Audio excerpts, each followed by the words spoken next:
about how to fix Android VPN Error 868. For that, the first thing that you can try and do is switch between your Wi-Fi and mobile data and also toggle airplane mode on and off on your device. The other thing that you can try and do is head over to your quick settings, tap on your power icon, restart your device, restart your router and try again.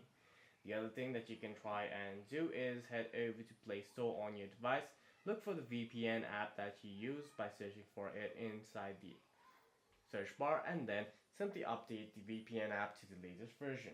The other thing that you can also try and do is clear the cache of the VPN app. For that, head over to settings, tap on apps, head over to see all apps, start typing in VPN in your search bar or the name of your VPN, hit storage and cache, clear the cache of your VPN and try again. If the issue still persists, then what you can try and do is head over to your app drawer, search for your VPN app, long press on the VPN app, uninstall it on your device, and reinstall it from the Play Store. For any further questions, please feel free to leave a comment down below.